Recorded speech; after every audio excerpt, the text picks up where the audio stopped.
So this week in Black Belt training, we have been talking about eating vegetables. And one of the challenges that a lot of families have with that is that kids' taste buds naturally are a little bit more sensitive to the bitter taste.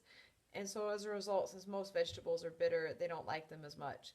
So we're going to be giving some tips on different cooking techniques that you can use to help lessen the bitterness of some of the vegetables that you might cook, hopefully make them a little bit more palatable for younger palates. You can see right here we have some vegetables soaking in iced water. If you soak them for like 30 minutes before cooking, sometimes that can take out some of the bitterness to them, making them not quite as strong of a flavor. Next with that, ironically, tip number 2 is that when we cook things in hot water, that actually takes out the bitterness as well. So in this case, we're going to take the asparagus, dump it in here, and you can do something called blanching, which is to heat it in the boiling water for about 30 seconds to 1 minute before you go on with the rest of the cooking. And that hot boiling water can also take out some of the bitterness. So the cold takes out, the heat can take it out as well. Tip number 3 is roasting things. So when you roast a vegetable, the dry heat of the oven actually caramelizes some of the natural sugars in the vegetables and makes it a little bit less bitter. So right here we have some broccoli getting ready to get roasted.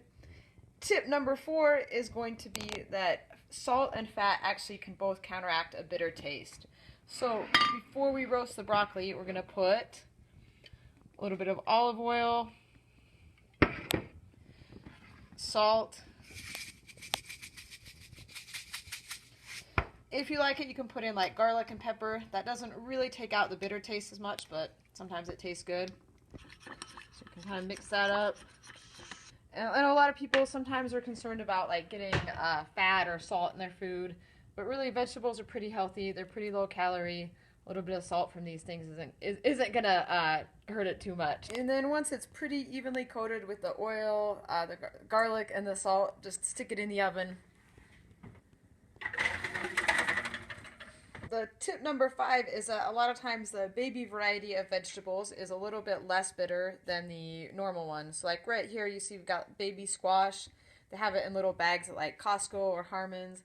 This is actually a little bit less strong tasting, a little bit less bitter than the bigger varieties of squash. You can see the same thing with like bok choy. The baby bok choy is a little bit less bitter, a little bit more tender taste. So especially if your family or your child is just kind of getting used to the bitter textures and or bitter taste of vegetables, the baby ones are a good place to start.